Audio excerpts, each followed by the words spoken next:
अभी हम जो भी क्लास शुरू करेंगे इसमें ए से लेकर के जेड तक, मतलब हो सकता है कि आप लोगों को कुछ पहले से आता हो और हो सकता है आप लोगों को पहले से कुछ नहीं आता हो।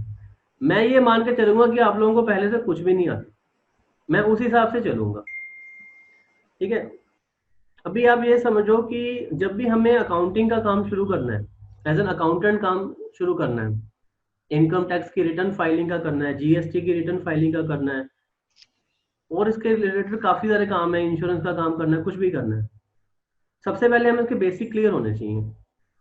बेसिक है क्या कि इनकम टैक्स लगना, जीएसटी लगना, अकाउंटिंग करना किसी की, ये सब चीजें किस चीज पे डिपेंड करती हैं। फॉर एग्जांपल, एक बड़ी सी दुकान है या कोई फैक्ट्री चल रही है या कोई किराने की दुकान है या कोई डॉक्टर है, कोई वकील है, अब इन सब की अकाउंटिंग करने का तरीका अलग अलग है। इन सब की हमें इनकम टैक्स की रिटर्न फाइल करना है, वो सब भी अलग अलग है। हमें इन सब का जीएसटी का काम करना है तो वो सब भी अलग अलग है। इसीलिए इनकम टैक्स और जीएसटी, इन दोनों कानूनों की आप लोगों को नॉलेज होना बहुत जरूरी है। नॉलेज होने का मतलब ये नहीं है कि आप लोगों ने इनकी किताबें पढ़नी है बैठ करके, या मैं आपको यहाँ पे आपको इनकम टैक्स की किताब या जीएसटी की किताब पढ़ाऊंगा, ऐसा कुछ भी नहीं है। हम बिल्कुल प्रैक्टिकल डिस्कस करेंगे।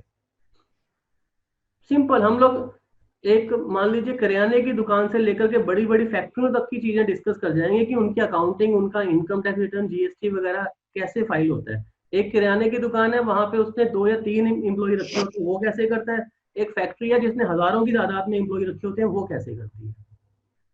सारी चीजें करेंगे हम लोग। शुरू करते हैं हम लोग। एक इनकम टैक्स और जीएसटी जो बेस्ड होता है ना, वो बेस्ड होता है पर्सन के ऊपर। पर्सन मींस, आप लोगों ने आमतौर पे सुना होगा Messrs so and so company, या मैंने अपनी फर्म बना ली है, या मेरी प्रोप्राइटरशिप फर्म है, या पार्टनरशिप फर्म है। आपने ऐसे ऐसे इस तरह की टर्मिनोलॉजीज आम सुनी होंगी अपनी लाइफ में। आज हम समझेंगे कि इनका मतलब क्या है, और सबसे पहले मैं आपको यही क्यों करवा रहा हूँ।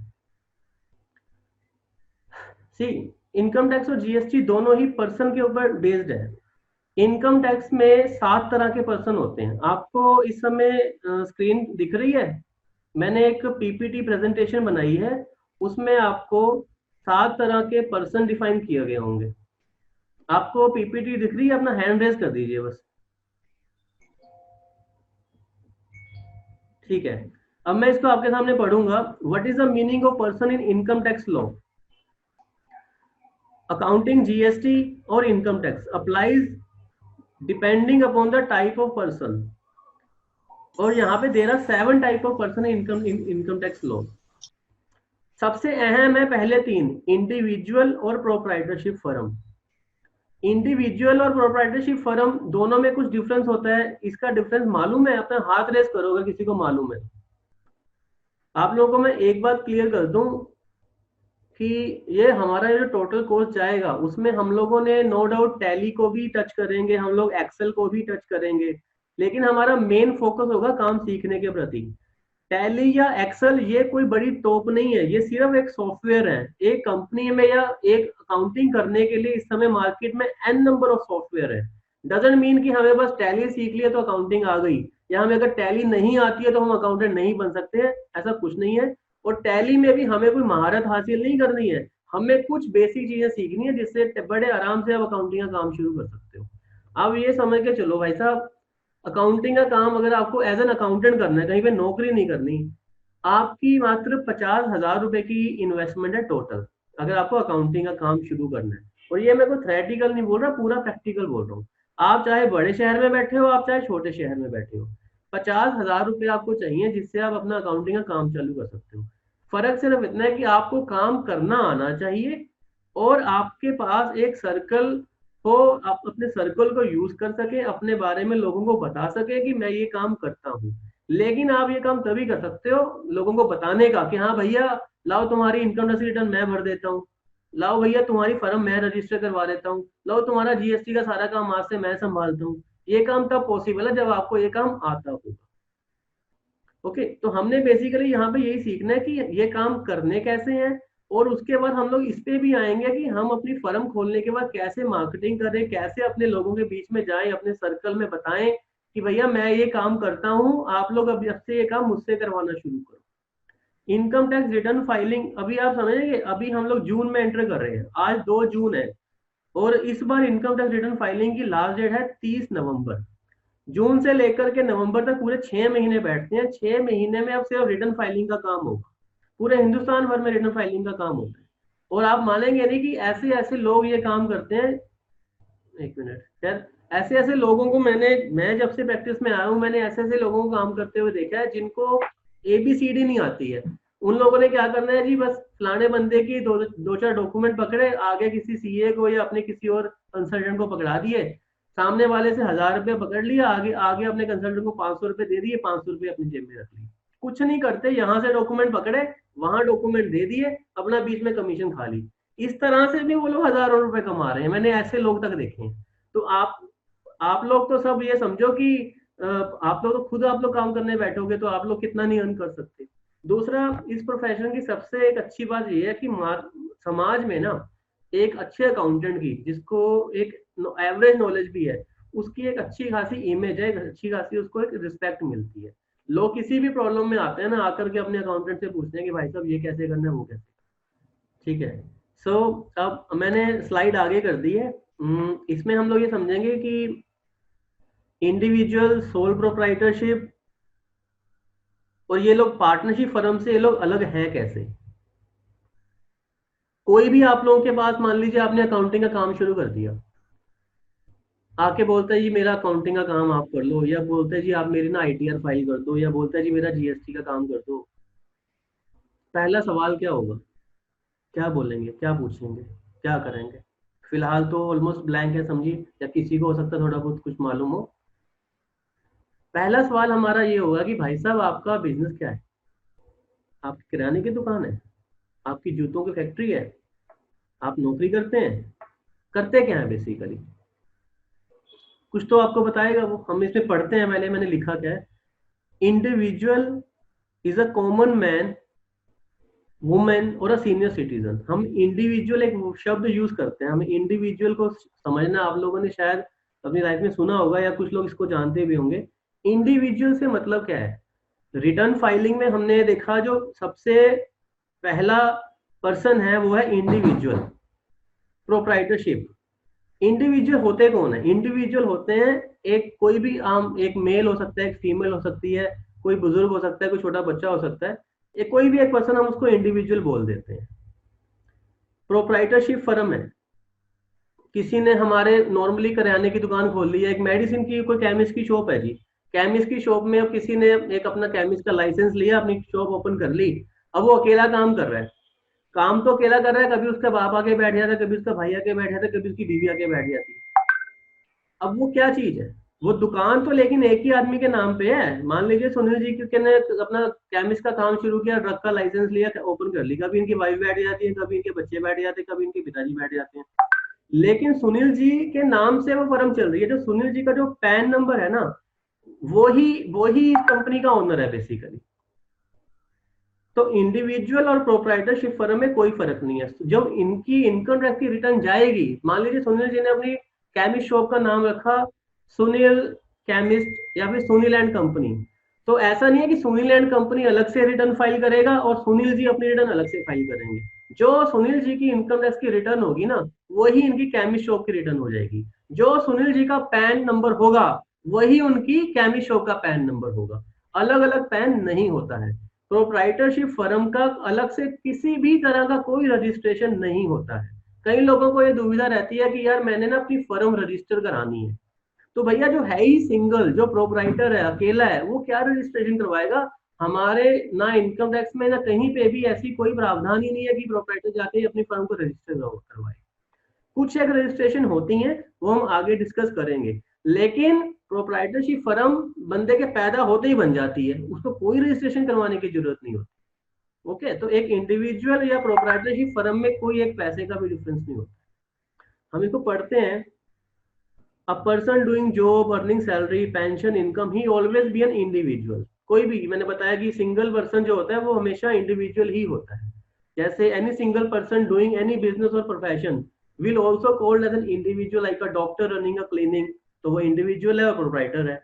एक CA अपना अकेले अपनी फर्म रन कर रहा है, एडवोकेट कर रहा है, या कोई करियाना स्टोर, केमिस्ट शॉप है, वो अकेला रन कर रहे हैं तो वो लोग इंडिविजुअल या सोल प्रोप्राइटरशिप कहलाएंगे। अगली स्लाइड पे चलते हैं हम लोग, पार्टनरशिप की बात करते हैं। प्रोप्राइटरशिप तो आप लोग समझ गए आई बिलीव, इसमें कुछ ज्यादा कुछ था नहीं बोलने बुलाने के लिए। प्रोप्राइटरशिप बड़ा सिंपल कॉन्सेप्ट है, अकेला बंदा काम कर रहा है वो प्रोप्राइटर है, सिंपल। वो ही सोल प्रोप्राइटरशिप फर्म है उसकी, कोई अलग से रजिस्ट्रेशन नहीं होता, कुछ नहीं होता उसका, ठीक है। फिर आती है पार्टनरशिप, हमारा जो ये सेकंड नंबर का था पार्टनरशिप फर्म, उसको हमने ये बनाया हुआ है, when two or more person doing any business profession together। Business और प्रोफेशन का डिफरेंस आई बिलीव आप लोग समझते हैं। बिजनेस करियाने की दुकान है, कोई फैक्ट्री है, केमिस्ट की शॉप है, ये सारे बिजनेस है। प्रोफेशन लॉयर है, एडवोकेट है, इंजीनियर है, आर्किटेक्ट है, या और किसी भी फील्ड में कोई कंसल्टेंट है, they are professional. Because okay, so business और प्रोफेशन में फर्क होता है, ओके। लेकिन इनकम टैक्स और जीएसटी के माध्यम से ऐसा कोई खास डिफरेंस नहीं होता। वो अगर आएगा तो कोई मेजर डिफरेंस आएगा फ्यूचर में बता दूंगा, लेकिन आप समझिए बिजनेस और प्रोफेशन में इनकम टैक्स और जीएसटी माध्यम से कोई खास डिफरेंस नहीं होते हैं। लेकिन इसका जो बेसिक डिफरेंस यही है, बिजनेस मैंने बताया करियाने की दुकान या कोई फैक्ट्री है या कुछ भी है, profession means doctor, lawyer, CA etcetera.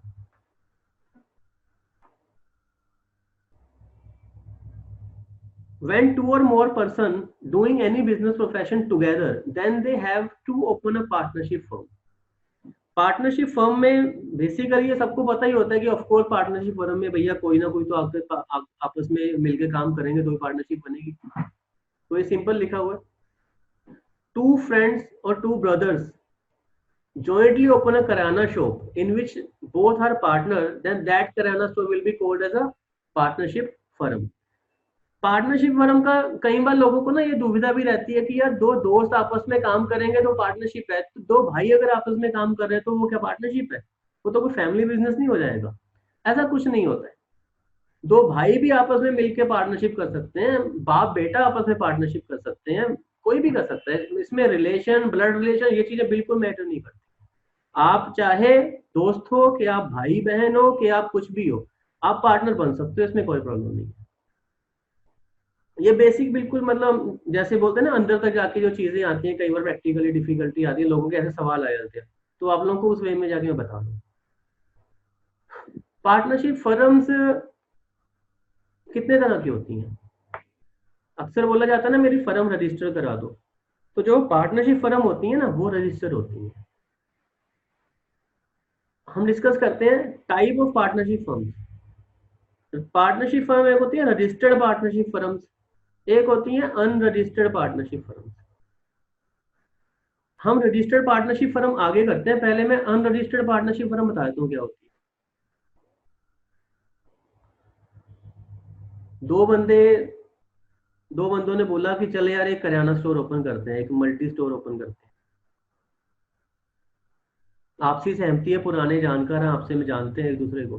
दोनों ने 5-5 लाख 10-10 लाख निकाले, एक बड़े बड़े किसी अच्छे शहर में मान लो 20-25 लाख रुपए डाल के बड़ी एक मल्टी स्टोर पार्टनर किराना स्टोर ओपन कर दिया। अब वो पार्टनरशिप फर्म को उनके पास ऑप्शन है कि वो रजिस्टर करवाएं कि नहीं करवाएं। अनरजिस्टर्ड जो अगर फर्म को उन्होंने रजिस्टर नहीं करवाया तो वो कहलाएगी अनरजिस्टर्ड, और जिस फर्म को रजिस्टर करवा लेते हैं उसको बोलते हैं रजिस्टर्ड फर्म। ये रजिस्ट्रेशन होता कहाँ पे या कितने तरह का रजिस्ट्रेशन होता है ये हम आगे करते हैं। लेकिन रजिस्टर्ड और अनरजिस्टर्ड फर्म का मेन आप ये समझे डिफरेंस कि अनरजिस्टर्ड फर्म की कोई वैल्यू नहीं होती।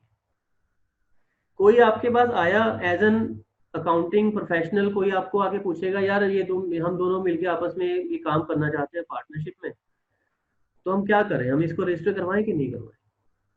अब आप बताओगे आपको करवाना है कि नहीं करवाना, इसके नुकसान क्या है और इसके बेनिफिट्स क्या है। बेसिकली अनरजिस्टर्ड पार्टनरशिप फर्म की लॉ की निगाह में कोई वैल्यू नहीं है। अगर दोनों पार्टनर्स में फ्यूचर में डिस्प्यूट हो जाता है तो वो पार्टनर्स कोर्ट नहीं जा सकते, कोर्ट उनको एंटरटेन ही नहीं करेगा, कोई एक दूसरे के ऊपर केस नहीं फाइल कर सकता। दूसरा, अनरजिस्टर्ड पार्टनरशिप फर्म कहीं पे भी उसको अगर मान लीजिए जीएसटी रजिस्ट्रेशन करवाना है, जीएसटी रजिस्ट्रेशन नहीं होगा, उसको मान लीजिए किसी गवर्नमेंट कॉन्ट्रैक्ट में हिस्सा लेना है, उसका नहीं होगा। उसको बैंक अकाउंट में बैंक में जाकर के अपना अकाउंट ओपन करवाना है, नहीं होगा। तो इस तरह की प्रॉब्लम्स उनको फेस करनी पड़ती है। अनरजिस्टर्ड पार्टनरशिप फर्म बेसिकली अगर किसी ने फ्यूचर में ग्रो करना है, कुछ करना है, मैं समझता हूँ आपको कभी उनको नहीं बोलना चाहिए कि भैया आप अनरजिस्टर्ड पार्टनरशिप करो। आपको अपनी पार्टनरशिप फर्म को रजिस्टर करवाना ही चाहिए। उसी से आपको जितने भी गवर्नमेंट की स्कीम्स आती हैं, कोई एमएसएमई की स्कीम्स आ रही हैं, या कितनी भी गवर्नमेंट की कोई लोन की स्कीम आ रही है, या आपको बैंक से लोन लेना है, आपको फर्म रजिस्टर के बिना कोई भी सुनेगा ही नहीं। आप बैंक में जाओगे, जी हमारी फर्म है, जी हमारी इतनी टर्नओवर है, जी हमें लोन दे दो। बैंक कहेगा अच्छा अपना रजिस्ट्रेशन सर्टिफिकेट दे दो, है ही नहीं हमारे पास। तो बैंक कहेगा, बैंक आपके हाथ में हाथ जोड़ देगा, भैया मेरे को लोन वोन नहीं देना। तो अनरजिस्टर्ड फर्म आजकल ऐसा होती नहीं है, बहुत बहुत रेयर ही कोई बेवकूफी होते हैं जो ऐसे चलते रहते हैं। आजकल वैसे होता नहीं है। ठीक है, आपने एज एन अकाउंटिंग प्रोफेशनल हमेशा सजेस्ट करना है कि भैया आप रजिस्टर्ड पार्टनरशिप फर्म बनाओ, और आप करवाओगे तो ऑफकोर्स वो रजिस्ट्रेशन आपसे ही करवाएगा। आपसे करवाएगा तो आप अपने कंसल्टेंसी चार्जेस भी लोगे उनसे, ठीक ना। तो अब हम डिस्कस करते हैं कि रजिस्टर्ड पार्टनरशिप फर्म क्या होती है और कितने तरह की होती हैं।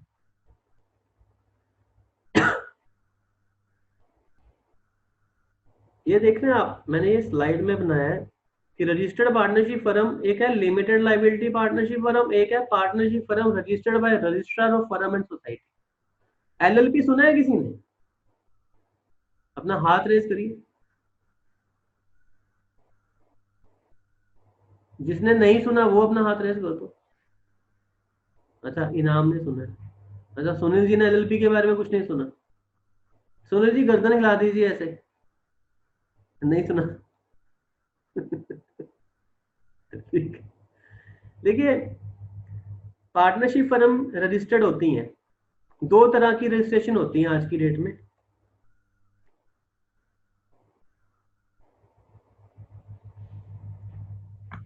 एक होती है लिमिटेड लाइबिलिटी पार्टनरशिप फर्म, और एक होती है नॉर्मल रजिस्ट्रेशन। जो ये सेकंड वाला है ना, ये वो नॉर्मल रजिस्ट्रेशन है। नॉर्मल रजिस्ट्रेशन बोल देता हूँ पहले, क्योंकि आज की डेट में ये भी एक तरह से आउटडेटेड हो चुकी है।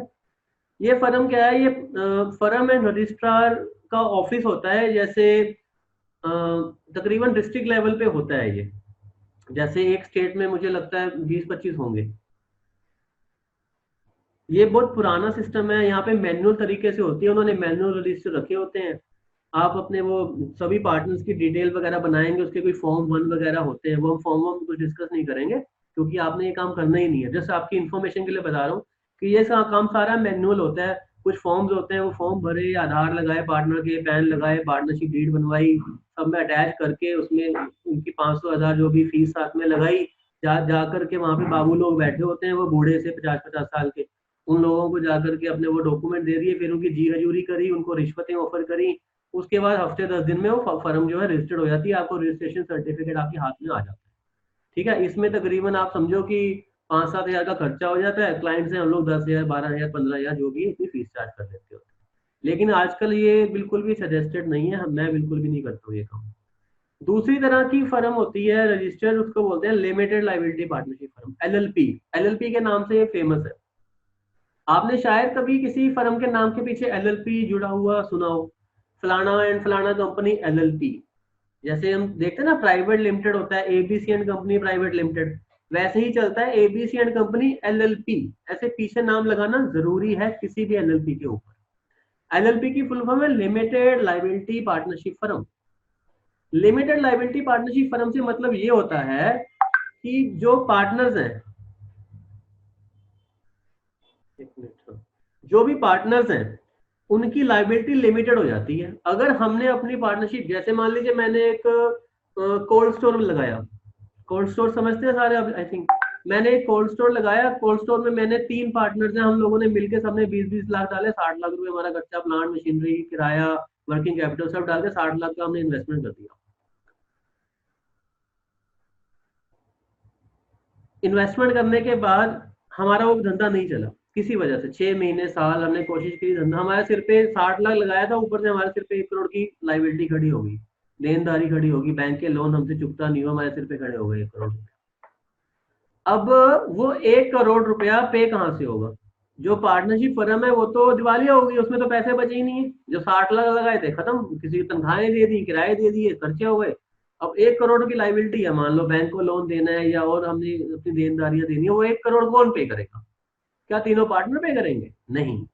लिमिटेड लाइबिलिटी का फायदा यही होता है कि अगर आपकी फर्म डूब गई तो पार्टनर सेफ है, पार्टनर की कोई लाइबिलिटी नहीं है।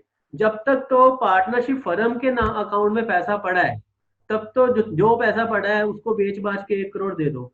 जब फर्म बिल्कुल कंगाल हो गई ना, पार्टनर को कोई हाथ नहीं लगा सकता, पार्टनर बिल्कुल पूरी तरह से सेफ है। इसीलिए लोग ज्यादातर लिमिटेड लाइबिलिटी पार्टनरशिप फर्म में जाते हैं कि कल को अगर कोई भी इस तरह की अनफोर्सीन सिचुएशन सामने आती है तो पार्टनर्स को कोई भी लाइबल नहीं ठहरा सकता, ना कोई उनके अगेंस्ट कोर्ट में जा सकता है। पार्टनर पूरी तरह से सेफ है, बस उनका बिजनेस खत्म हो गया, दैट्स इट। लेकिन पर्सनली पार्टनर्स की एसेट, पार्टनर्स का घर परिवार, कैश बैलेंस, बैंक बैलेंस तो कोई नहीं टच कर सकता। तो ये एक मेजर बेनिफिट होता है लिमिटेड लाइबिलिटी पार्टनरशिप फर्म का। और क्योंकि ये फर्म रजिस्टर है, तो इस फर्म की मार्केट में एक अच्छी खासी इमेज भी होती है, जो जिसके नाम के पीछे ना ये 3 शब्द आते हैं, LLP। उनकी मार्केट में एक अच्छी इमेज होती है कि यार ये अच्छी रजिस्टर्ड फर्म है। तो बैंक वगैरह है, बैंक उनको लोन देने से गुरेज नहीं करते। कोई इन्वेस्टर आ रहा है, किसी ने पैसा उसमें डालना है, या कोई कस्टमर ने कोई कॉन्ट्रैक्ट, सरकारी कॉन्ट्रैक्ट में जाते हो तो सरकार भी देखती है अच्छा LLP है। तो हर लिहाज से LLP की इमेज बहुत अच्छी होती है, बिजनेसमैन को इसका बहुत फायदा होता है। तो इसीलिए हम लोग ये सजेस्ट करते हैं कि अगर आपने पार्टनरशिप फर्म बनानी है तो आप LLP बनाओ। और इस फर्म को हमने कोई मैनुअल इसमें इन्वॉल्वमेंट नहीं है कि जी हम वही फॉर्म बना रहे हैं और वो पुराने दफ्तर में जा रहे हैं और बाबू को रिश्वतें दे रहे हैं। ऐसा कोई सिस्टम नहीं है, सारा कुछ ऑनलाइन है LLP में। इनाम ने अपना हाथ रेज किया है, मैं उसको, इनाम बोलो। सर मेरा डाउट ये है कि जो एलएलपी है सर, उसमें ओनर एक ही होता है बस? नहीं ओनर एक होता है, पार्टनर आप मल्टीपल हो सकते हैं? नहीं नहीं जो नहीं मेन नहीं ओनर होगा वो एक ही होगा, जो जिसको घाटा झेलना है, ये कह रहे हो आप? नहीं नहीं LL ऐसा कुछ नहीं होता है। पार्टनरशिप फर्म में जो ओनर होते हैं वो सभी के सभी पार्टनर होते हैं, कभी भी एक अकेला पार्टनर तो हो ही नहीं सकता पार्टनरशिप फर्म में।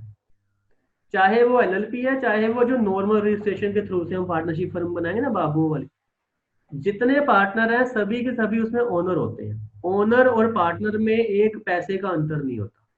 एग्जाम्पल, अगर हम दो बंदों ने मिलकर के पार्टनरशिप फर्म बनाई, हम दोनों ने आपसी सहमति की भाई 50, हम लोग आधो आध के हिस्सेदार हैं, तो 50% ओनर तुम हो, 50% ओनर मैं हूँ। ओनर मीन्स 50% पार्टनर मैं हूँ, 50% पार्टनर तुम हो। पार्टनर किस चीज में पार्टनर? प्रॉफिट में पार्टनर, लॉस में पार्टनर। वो और कोई चीज होती है? और कोई चीज होती है इसके अलावा? और किस चीज में पार्टनरशिप होगी? नहीं नहीं। क्यों नहीं? और भी चीजें होती है। पार्टनरशिप फर्म में हमें कैपिटल इन्फ्यूज करनी है, उसमें क्या पार्टनरशिप, उसमें कौन कितना डालेगा? अभी मान लो 10 लाख रुपए डालने हैं, उसकी भी तो शेयरिंग होती है, तो 5-5 लाख डालेंगे। तुम बोलोगे सर वो तो 50-50 बोल तो दिया आपने, लेकिन ये जरूरी नहीं है भैया। प्रॉफिट शेयरिंग 50-50 हो सकती है, लेकिन कैपिटल जो हमने उसके अंदर, पैसा जो उसके अंदर डालना है, जरूरी नहीं है कि वो भी 50-50 हो। You understand? अभी मान लो इनाम, तुम्हें मान लो अकाउंटिंग का काम नहीं आता, मुझे अकाउंटिंग का काम आता है, हम दोनों ने आपस में सोचा कि चलो भैया बॉम्बे में जाके एक पार्टनरशिप फर्म बनाते हैं, अकाउंटिंग का काम करेंगे मिलके। मैंने बोला इनाम मेरे पास पैसे नहीं है, मेरे को काम आता है, लेकिन तूने बोला हाँ सर ठीक है आपको काम आता है, तो कोई बात नहीं, हमारी फिर भी 50-50। मैंने कहा वहां पे ऑफिस में 10 लाख रुपए लगेंगे ऑफिस सेटअप करने में, तूने बोला ठीक है सर पैसा मैं लगाऊंगा, हमारी पार्टनरशिप 50-50। क्या ये पॉसिबल है कि नहीं है? इनाम बताओ प्रैक्टिकली। हो सकता है सर, अगर आप आपसी अंडरस्टैंडिंग है तो। बिल्कुल ऐसे ही होता है बेटा, ये बड़ी नॉर्मल सी बात है कि जिसके पास नो हाउ है वो कहता है मैं पैसा नहीं लगाऊंगा, लेकिन मेरे को नॉलेज है काम करना, मैं तुम्हारा काम चलवा दूंगा। दूसरा बंदा कहता है यार मेरे को काम नहीं आता, मैं पैसे लगा दूंगा। ये बहुत नॉर्मल होता है, आप जब काम में आओगे तो आपको ये चीजें आपके सामने आएंगी। उस केस में क्या होगा? अब मेरी कैपिटल 0, तुम्हारी कैपिटल 10 लाख, लेकिन हमारा profit sharing 50-50। You understand? So owner तो अभी इस केस में क्या ओके। होगा? ओनर हम दोनों ही होंगे, प्रॉफिट शेयरिंग 50-50 आएगी, लेकिन पैसा तुमने ज्यादा लगा रखा है। नाउ यू अंडरस्टैंड कि इसमें ऐसा नहीं है तुम बोलोगे कि नहीं सर पार्टनरशिप फर्म का ओनर तो मैं हूं, लेकिन हम प्रॉफिट 50-50 कर लेंगे। ऐसा नहीं होगा। ऐसा कैसे होगा? तुमने 1 साल 2 साल काम किया, उसके बाद तुमने मेरे को टाटा बाय बाय कर दोगे फिर तो। You understand? मेरे को तुम 1 साल 2 साल प्रॉफिट दे दोगे ज्यादा से ज्यादा, उसके बाद तुम कहोगे मैं तो ओनर हूँ नरेश जी, आप अपना जाओ।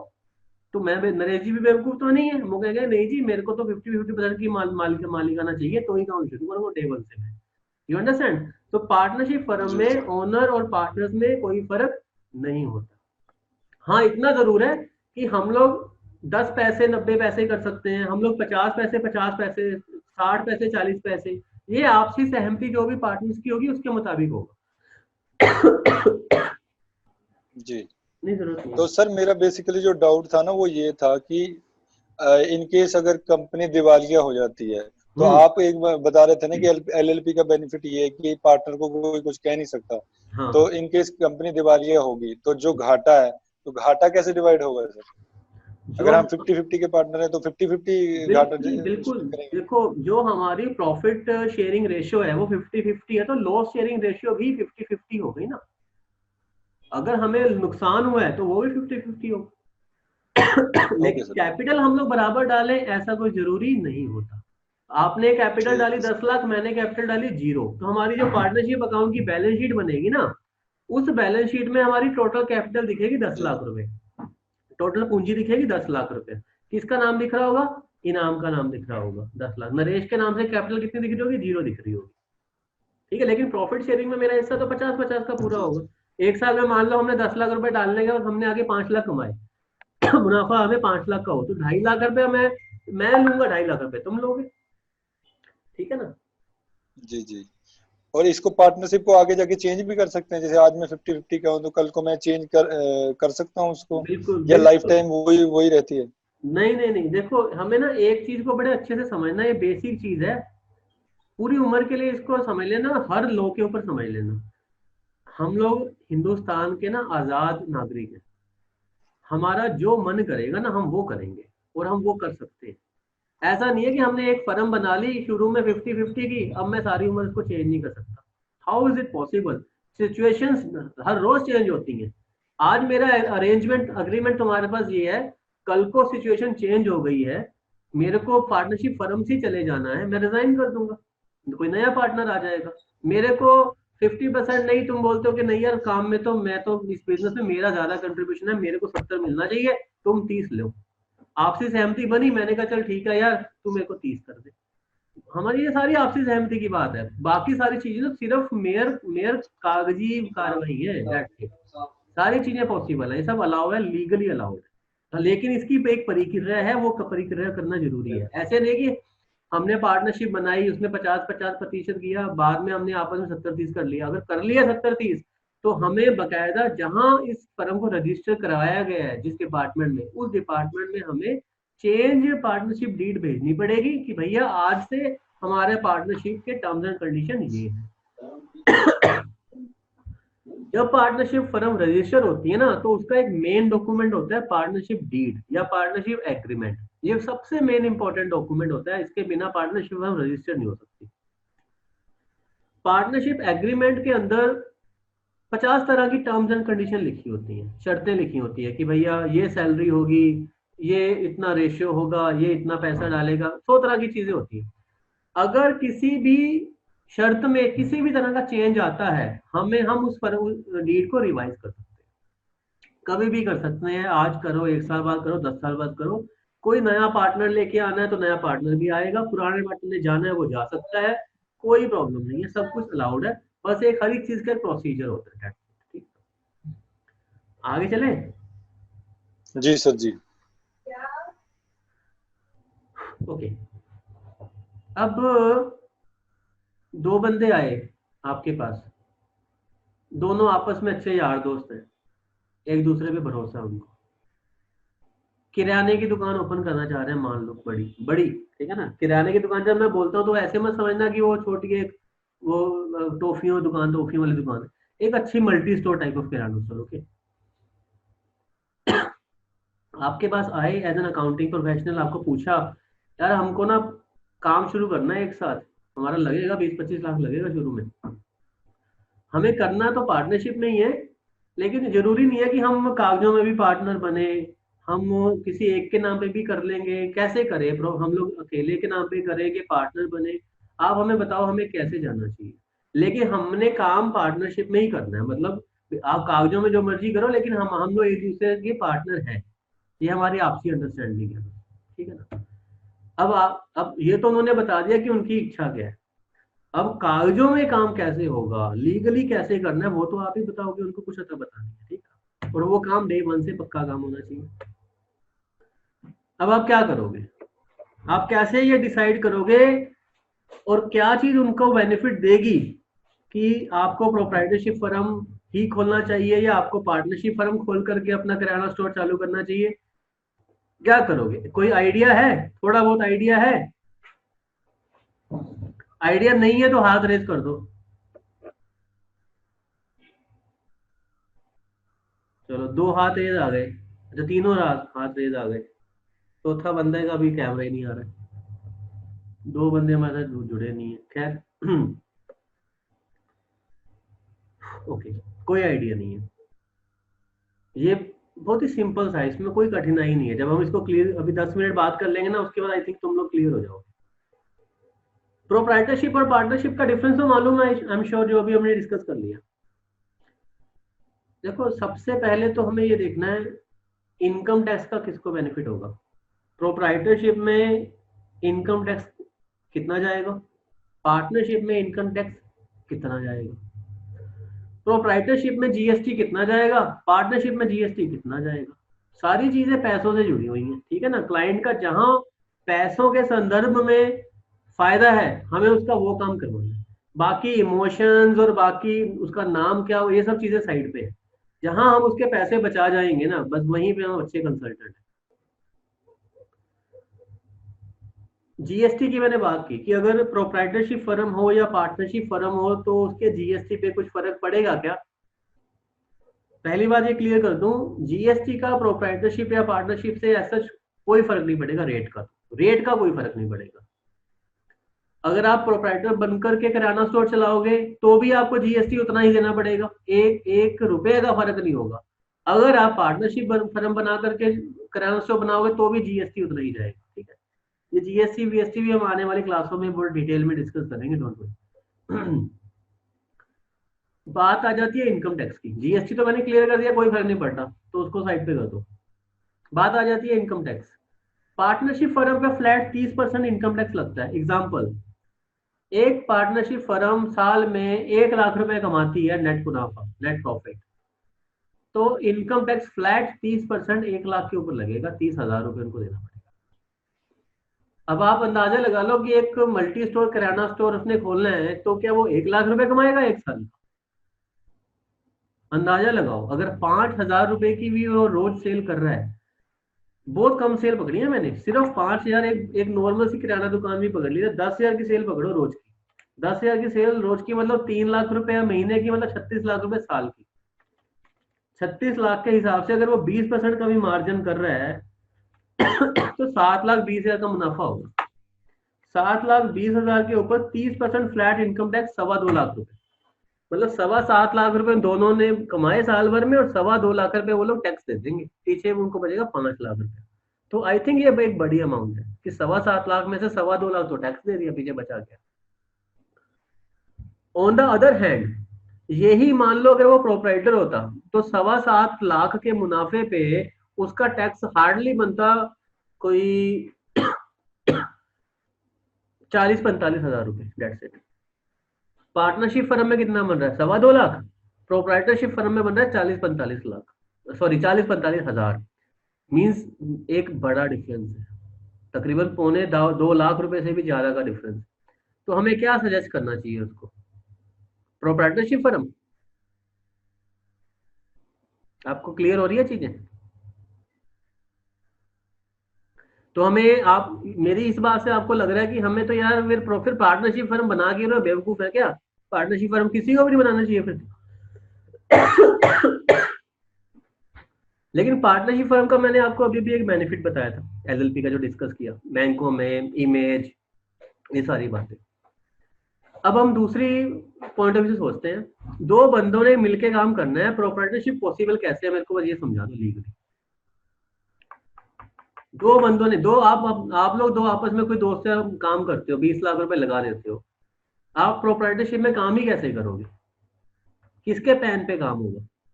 किसके किसकी किसकी इनकम टैक्स की रिटर्न जाएगी? कैसे पॉसिबल है? प्रैक्टिकली पॉसिबल नहीं है ये चीज। अगर दो बंदों ने मिलकर काम करना है, उनको पार्टनरशिप फर्म बनानी ही पड़ेगी, उनके पास कोई ऑप्शन ही नहीं। हाँ, वो लोग ऐसे ही चलते रहे तो चलते रहे, बिना पार्टनरशिप फर्म बनाए एक दूसरे के भरोसे के ऊपर चलते रहे तो अलग बात है। लेकिन एक होती है ना प्रोफाइल बनाना। प्रोफाइल समझते हो आप लोग? जैसे आजकल बोला जाता है ना कि यार मेरे को होम लोन लेना है तो 3 ITR चाहिए, मेरे को कार लोन लेना है, क्रेडिट कार्ड लेना है तो 3 ITR चाहिए, 2 ITR चाहिए, फलाना चाहिए। प्रोफाइल अच्छी होनी चाहिए, बैंकिंग अच्छा होना चाहिए जो। तो मान लो अगर दो पार्टनर से मिलके एक किराना स्टोर बना लिया, लेकिन प्रोप्राइटरशिप नहीं चला रहे हैं, तो दोनों में से किसी एक के नाम की ITR जाएगी ना। बैंक अकाउंट किसी एक के नाम पे ही खुलेगा ना। दूसरे पार्टनर की तो प्रोफाइल बन ही नहीं पाएगी। दूसरा पार्टनर काम करेगा, चाहे मुनाफा भी कमा लेगा, दोनों आपस में मान लो उन्होंने 5-10 लाख कमाए, 5 लाख बांट लिया आपस में आपसी सहमति से, लेकिन प्रोफाइल का क्या? उनकी प्रोफाइल बन पाएगी दूसरे पार्टनर की? एक पार्टनर की तो बन जाएगी, चलो। करंट अकाउंट खुलवाएंगे एक पार्टनर के नाम से, एक पार्टनर के नाम से खुलेगा, क्योंकि पार्टनरशिप तो बना ही नहीं है, फर्म रजिस्टर करा ही नहीं है। तो सिर्फ प्रोप्राइटरशिप फर्म के नाम से ही तो करंट अकाउंट खुलेगा, और वो तो किसी एक पार्टनर का ही पॉसिबल है, दो का तो पॉसिबल नहीं है। GST रजिस्ट्रेशन किसके नाम से आएगा? उस एक प्रोप्राइटर के नाम से आएगा। इनकम टैक्स रिटर्न किसकी जाएगी? उस प्रोप्राइटर के नाम से जाएगी। पार्टनरशिप फर्म, दूसरा पार्टनर की तो प्रोफाइल बन ही ना पाई। वो होम लोन कहाँ से लेगा, वो क्रेडिट कार्ड कहाँ से बनवाएगा, वो विदेश यात्रा कहाँ से करेगा, वो कैसे अपनी चीजें करेगा, बताओ। लोग इस तरह से हिंदुस्तान में किया है लोगों ने, 10-10 साल काम करते जा रहे हैं, चलो पैसा भी आपस में बांटते जा रहे हैं, लेकिन दूसरे पार्टनर की प्रोफाइल का आता पता ही नहीं बेचारे। Now you understand. दोनों को मैंने आपको बताया डिफरेंस। अब आप बताओ कि आप क्या सजेस्ट करोगे उसको?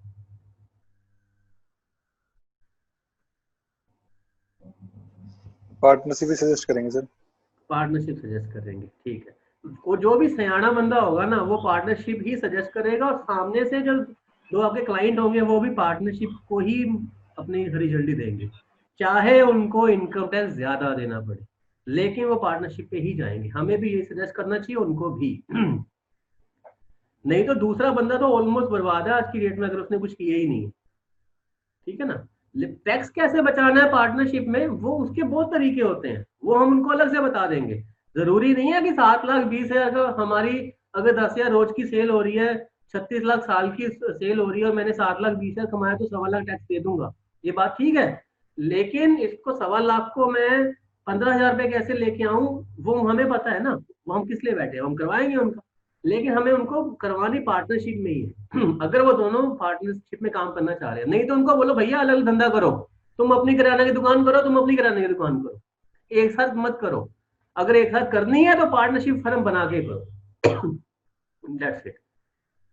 ओके, तो यही सब चीजें ना मैंने इसमें लिखी है, अगर पढ़ लेते हैं। Partnership firm pays income tax at 30%, whereas proprietorship firm pay income tax at normal tax slabs, which is far less than the flat rate. For example, if we earn profit of rupees 10 lakh, then partnership firm will pay tax of rupees 3 lakhs, whereas individual will be paying around 50,000. इसमें भी मैंने example दिया कि 10 लाख का मुनाफा होता है तो पार्टनरशिप फर्म 3 लाख तक टैक्स देगी, और उसी 10 लाख में प्रोप्राइटरशिप का सिर्फ शायद 50,000 के आसपास निपटारा हो जाएगा। Big difference. लेकिन मैंने आपको उसका रीजन दे दिया कि फिर भी हम पार्टनरशिप में जाएंगे। But if you want to work with a partner, then all the partners are legal owner of the firm. इसमें इनाम तुम्हारी वो बात भी आ गई ओनर वाली। But if you want to work with the partner, then all the partners are legal owner of the firm, and therefore there is no other option. कोई और ऑप्शन नहीं है। You have to either open a partnership firm or a company. Partnership firm या फिर company. Company हम आगे जाएंगे, अभी ये किराना स्टोर वगैरह के लिए कंपनी की कोई जरूरत नहीं है, लेकिन प्रोप्राइटरशिप का कोई ऑप्शन ही नहीं है उनके पास, ठीक ना। Therefore, आप लोगों ने, you might have noticed that if a family is running a kirana store, एक फैमिली किराना स्टोर रन कर रही है, they will run as a sole proprietorship. ये देखा ना आपने, आमतौर पे देखा है कि किराना स्टोर पे फैमिली बैठी होती है, बाप बैठा है, सुबह शाम को बेटा आ गया रात को बेटे का बेटा आ गया, इस तरह से कुछ तो चलता रहता है, या भाई आ गया, कुछ भी है कि family running a kirana store they will run as a sole proprietor, लेकिन and if two unrelated person starts a business then we should suggest them to open a partnership firm। कोई unrelated person है आपस में, वो तो कोई family नहीं है। फैमिली में तो चलो चलता है, अभी बाप और बेटे ने, बेटा की अभी पढ़ाई कर रहा है साथ में, 10वीं के एग्जाम दे रहा है, 12वीं के एग्जाम दे रहा है, उसकी इनकम टैक्स रिटर्न अभी जा रही है नहीं जा रही, कोई फर्क नहीं पड़ता है। तो वो दोनों एज अ पार्टनर दोनों काम कर रहे हैं, लेकिन वो firm as a sole proprietor चला सकते हैं, क्योंकि सिर्फ बाप की रिटर्न जा रही है, बाप की प्रोफाइल बन रही है, कोई दिक्कत नहीं है, बेटा तो अभी छोटा है। लेकिन दो अनरिलेटेड पर्सन, दो दोस्तों ने आपस में वो कर ली कि भैया चल फर्म खोलता है, तो ऑफकोर्स दोनों की प्रोफाइल बनानी है, तो हमें पार्टनरशिप बनानी ही पड़ेगी।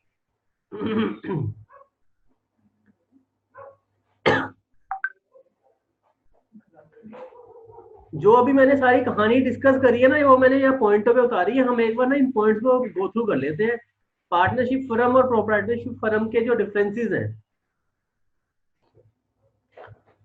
All the partner are owner of the firm. Partnership firm में सभी पार्टनर ओनर होते हैं, प्रोप्राइटरशिप फर्म में only proprietor is the owner of the firm. और प्रोप्राइटर मींस एन इंडिविजुअल, मैंने बात करी प्रोप्राइटर और इंडिविजुअल एक ही होता है। पार्टनरशिप फर्म में सभी पार्टनर होते हैं, प्रोप्राइटरशिप फर्म में सिर्फ प्रोप्राइटर अकेला मालिक होता है। Partner and partnership firm both are two different person. अच्छा, ये भी एक इंपॉर्टेंट पॉइंट है, हमने डिस्कस नहीं किया ये। आप लोगों ने किसी पूछा भी नहीं।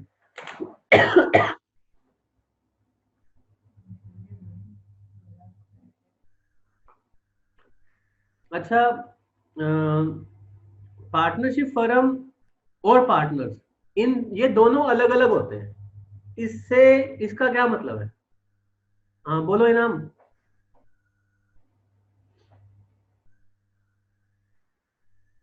इनाम बोलो।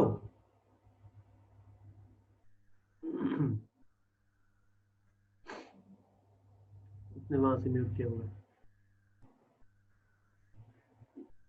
सुनील जी, सर मेरी आवाज सुन पा रहे हो? कौन सुनील जी बोले कि इनाम बोले? मैं इनाम बोल रहा हूँ सर। हाँ इनाम बोलो। सर एलएलपी के बारे में डाउट था, तो डाउट क्या मतलब, मैं ये क्लियर करना चाहता हूँ सर। एलएलपी का जो बेसिक मतलब है लिमिटेड लायबिलिटी पार्टनरशिप।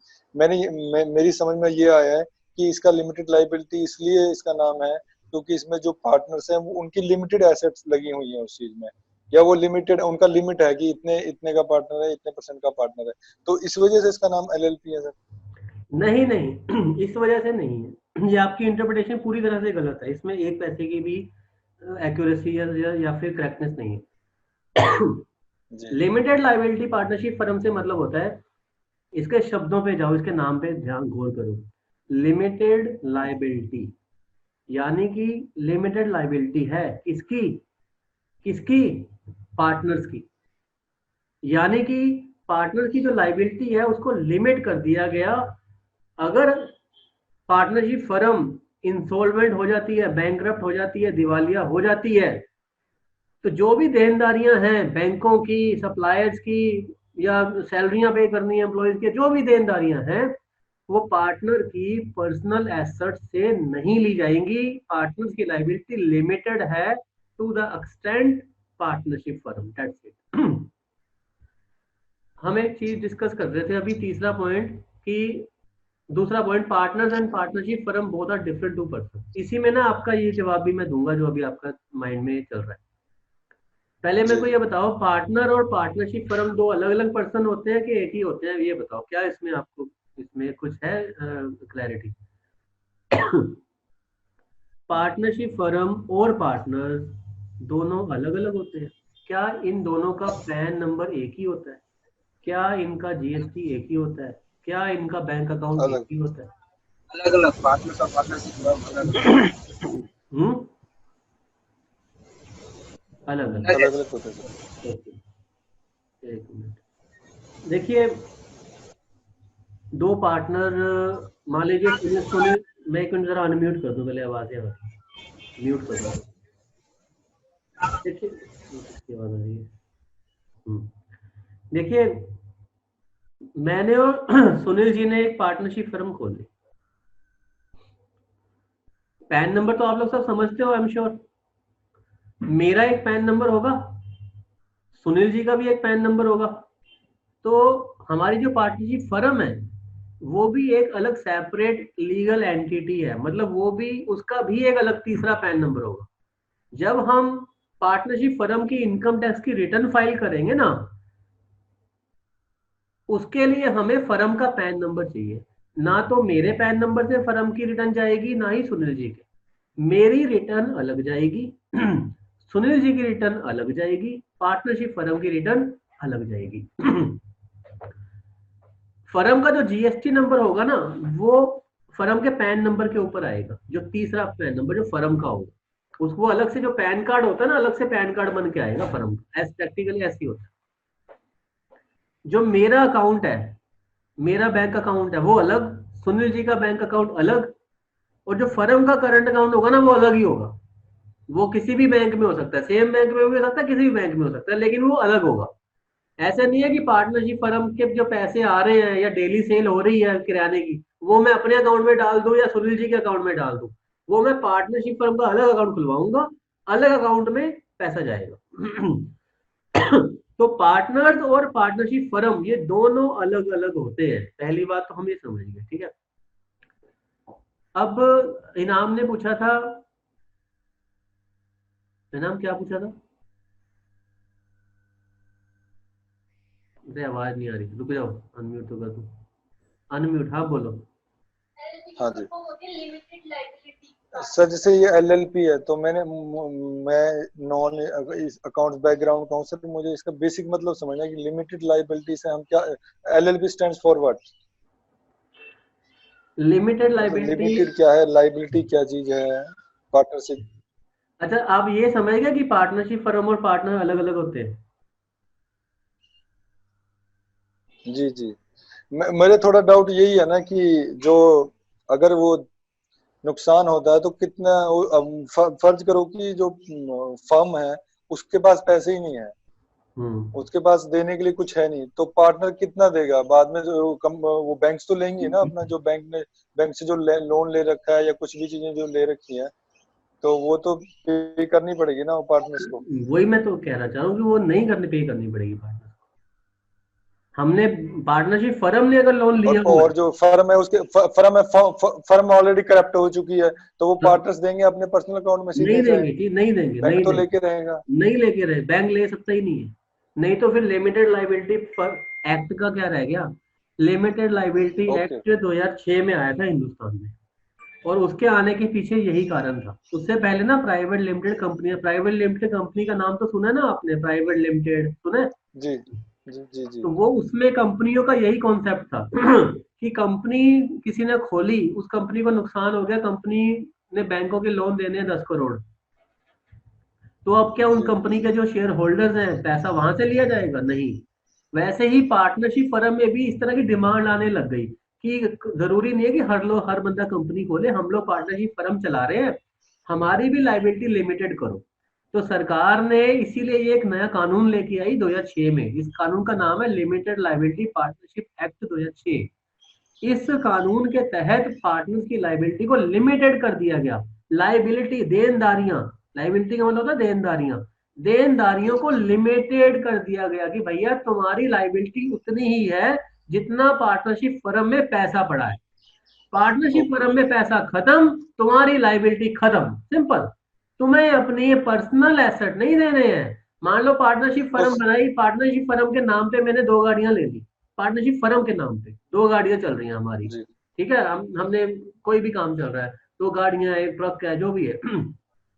मेरे पार्टनरशिप फर्म के नाम में अकाउंट में, करंट अकाउंट में भी 20 लाख रुपए पड़ा रहता है जी, कभी पेमेंट आ रही है कभी जा रही है, 20 लाख अकाउंट में पड़ा रहता है। मान लो मैंने पार्टनरशिप फर्म के नाम से कोई और दुकान खरीद ली, पार्टनरशिप फर्म की, हमारी आपस में पार्टनर ने फर्म के नाम पे एक दुकान ले ली 50 लाख।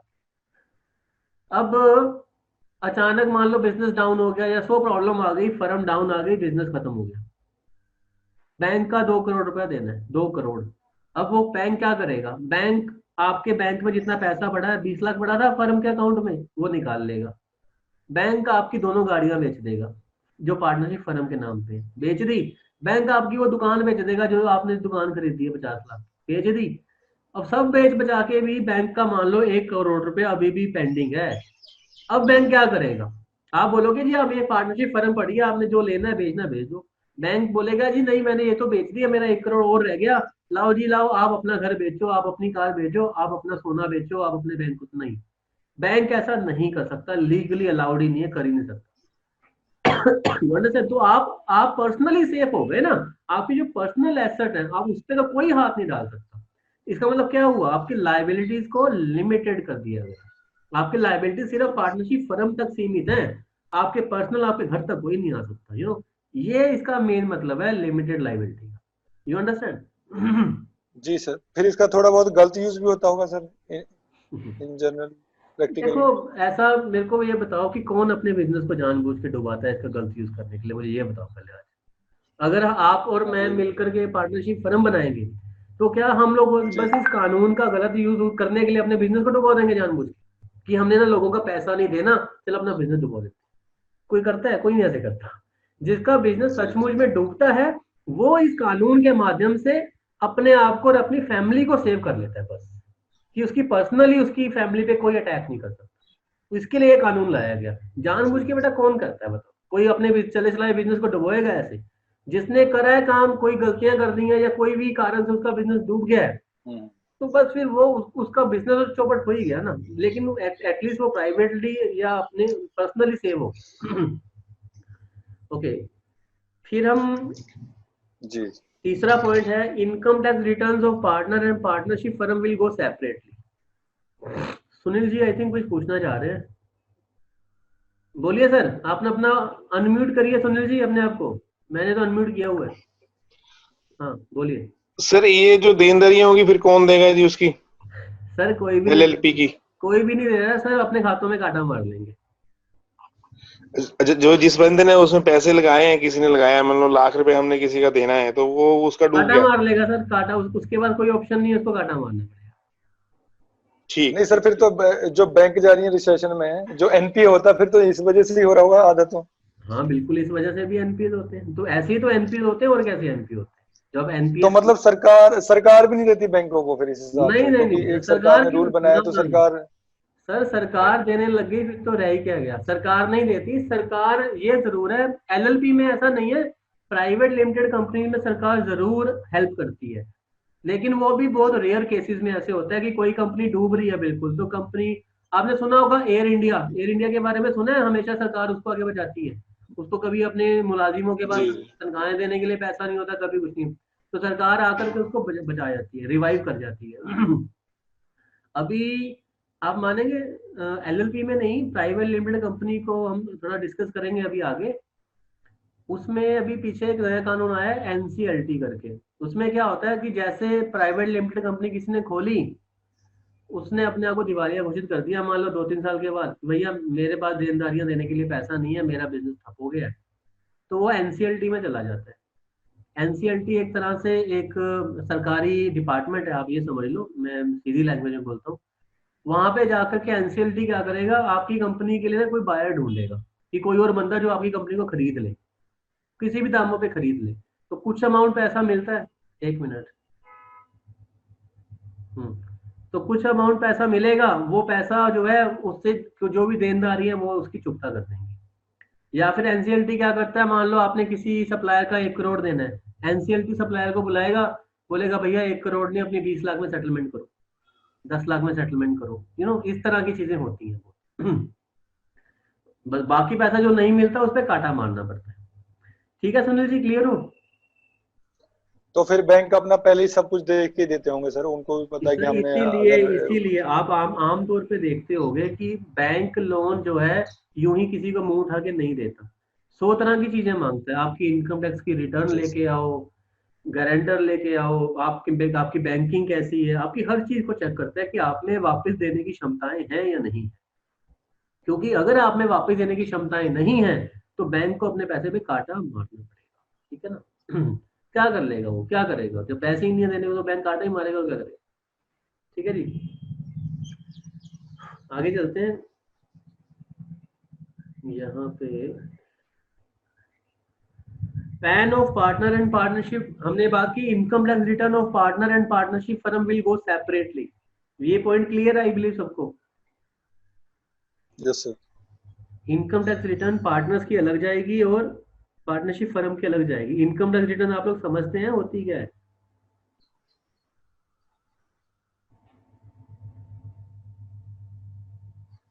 इनकम टैक्स रिटर्न समझते हैं आप लोग क्या होती है? जो सर सेल जो इनकम के ऊपर टैक्स होता है सर, उसकी रिटर्न भरनी होती है। आप फाइल करते हैं अपनी? जी सर। चलो गुड, ओके।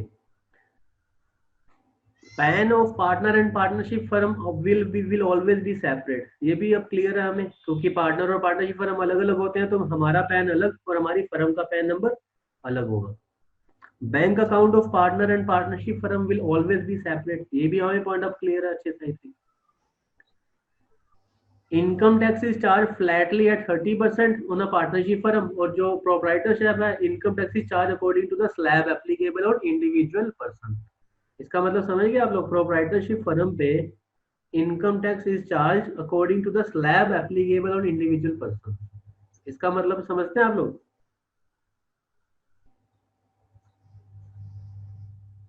समझते हैं कि नहीं? हाथ उठा के बोलिए ना समझते हैं तो। नहीं समझते Yes, तो sir. बात है।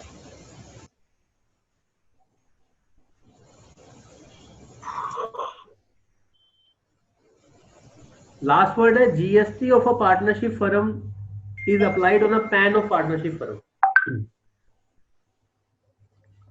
GST of a proprietorship firm is applied on a pan of its proprietor. इसका मतलब मैं तो समझाओ अब थोड़ा सा। जीएसटी 7वां पॉइंट जो है, GST of a partnership firm, मैं ये सवाल करता हूँ सोनू जी से करता हूँ। सोनू जी, आपने ये पार्टनरशिप वगैरह सब अच्छे से समझ लिया ना? हाँ जी। 7वां पॉइंट है GST of a GST of partnership partnership firm is applied on a pan of partnership firm. GST of a proprietorship firm is applied on pan of its proprietor. Apply, partnership firm. हाँ Apply on a partnership firm. GST of हाँ GST जो है partnership firm के ऊपर applied होता है।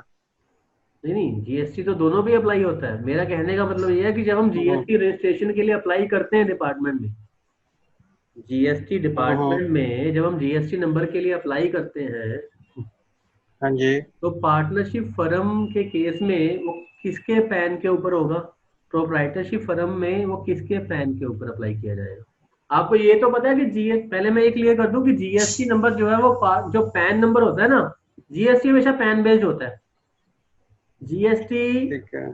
GST pan based होता है। उसमें पैन नंबर में ना 10 नंबर होते हैं टोटल। हर आप अपना अपना पैन नंबर निकाल के रहना, उसमें 10 नंबर होंगे, ठीक है। 10। और जीएसटी में होते हैं 15, हाँ जी। 5 एक्स्ट्रा होते हैं। जीएसटी 15 नंबरों का नंबर होता है। पैन में 10, जीएसटी में 10 और 5 15। तो जीएसटी नंबर के जो पहले 10 अंक, पहले 2 को छोड़ करके अगले 10 जो होते हैं वो पैन नंबर होता है। मीन्स टोटल 15 नंबर में से 10 नंबर पैन नंबर के होते हैं। जीएसटी हमेशा पैन बेस्ड होता है। बिना पैन के जीएसटी नहीं आ सकता। Pan is compulsory for GST. अब मेरा सवाल ये है कि अगर पार्टनरशिप फर्म का मुझे जीएसटी नंबर लेना है तो पैन कार्ड किसका यूज होगा? पैन नंबर किसका यूज होगा? पार्टनर का या पार्टनरशिप फर्म का? है पार्टनरशिप फर्म का। पार्टनरशिप फर्म का। उसका पैन नंबर अलग से बनेगा ना? हाँ, पार्टनरशिप फर्म का पैन नंबर अलग से होगा, तो उसका जीएसटी उसी पैन पे आएगा जो पार्टनरशिप फर्म का पैन पे आएगा। प्रोप्राइटरशिप में क्या होगा? किसके पैन पे अप्लाई किया जाएगा? जो मेरा पर्सनल पैन नंबर है उसी पे चल अप्लाई हो जाएगा उसका। बिल्कुल। प्रोप्राइटरशिप के केस में पैन जीएसटी नंबर प्रोप्राइटर जो है उसके पैन पे अप्लाई किया जाएगा। मान लीजिए हरीश भाटिया ने अपनी केमिस्ट की शॉप ओपन करी। अब उसको जीएसटी नंबर चाहिए केमिस्ट की शॉप के लिए, तो जो हरीश भाटिया का पैन नंबर होगा ना, उसी के ऊपर जीएसटी नंबर अप्लाई होगा। ठीक है जी, ओके। तो उसकी शॉप के नाम पे नहीं होगा? नहीं, प्रोप्राइटरशिप में तो अलग से कुछ होता ही नहीं है ना। नाम में ऐसे होगा नाम अलग होता है, नाम ऐसे होगा अलग, वो मैं बता देता हूँ जीएसटी के लिए। ये नहीं पॉइंट हमने जीएसटी में अब मैं शॉप ये मैं क्लियर कर देता हूँ, मैं समझ गया क्वेरी क्या है। ये पॉइंट वैसे हमने जीएसटी में जाके क्लियर करना था। मान लीजिए कैमी शॉप ओपन करी, उसका ओनर है हरीश भाटिया, प्रोप्राइटरशिप फर्म है। अब जीएसटी नंबर तो आएगा हरीश भाटिया के पैन पे आएगा। जीएसटी नंबर जब अप्लाई करते हैं तो जो सर्टिफिकेट आता है ना उसमें 2 नाम होते हैं, हमेशा 2 नाम होते हैं, 2 नाम होंगे ही होंगे, ना तीसरा नाम होगा ना एक नाम होगा, 2 नाम होंगे जीएसटी में हमेशा। पहला नाम होता है ट्रेड नेम, और एक नाम होता है लीगल नेम। तो जो लीगल नेम होता है ना उस फर्म का, वो बनेगा हरीश भाटिया। जो पैन कार्ड के ऊपर नाम लिखा होता है ना वही बनेगा। हरीश भाटिया लिखा तो हरीश भाटिया, हरीश कुमार लिखा तो हरीश कुमार। जो नाम आपके पैन कार्ड पे है बिल्कुल डिट्टो स्पेलिंग टू स्पेलिंग वही नाम बनेगा लीगल नेम आपकी जीएसटी नंबर। जो जीएसटी सर्टिफिकेट आएगा उस पर लीगल नेम के आगे लिखा होगा हरीश भाटिया। अब आप बोलते हो मेरे को अपनी केमिस्ट की शॉप का नाम रखना था Bhatia chemist shop, Bhatia medical या भाटिया मेडिकोस रखना था मान लो। तो जो ट्रेड, जब हम जीएसटी नंबर अप्लाई करेंगे ना, तो जो रजिस्ट्रेशन वाला जो फॉर्म होता है उसमें ये दोनों नाम लिखने की ऑप्शन दी होती है कि आपका लीगल नाम क्या है, हम क्या लिखेंगे हरीश भाटिया। ट्रेड नेम क्या है, ट्रेड नेम में हम लिखेंगे भाटिया मेडिकोस। तो जब जीएसटी सर्टिफिकेट बन करके आएगा तो उसके ऊपर लिखा होगा भाटिया मेडिकोस, यू नो, लेकिन लीगल नेम क्या होगा हरीश भाटिया। तो जो आपका करंट अकाउंट है वो किस नाम से खुलेगा, हरीश भाटिया के नाम से खुलेगा या भाटिया मेडिकोस के नाम से खुलेगा? भाटिया मेडिकोस के नाम से खुलेगा करंट अकाउंट। ठीक है, मतलब प्रोप्राइटरशिप में जीएसटी ने ये 2 ऑप्शन दी होती हैं कि आपने ट्रेड नेम अगर लीगल नेम से जुदा रखना है, कोई और रखना है तो आप रख सकते हो, और करंट अकाउंट हमेशा जो ट्रेड नेम होता है उसके नाम से खुद रखा जाता है। ये पॉइंट आई थिंक क्लियर है। ठीक है, तो आज की क्लास में हमने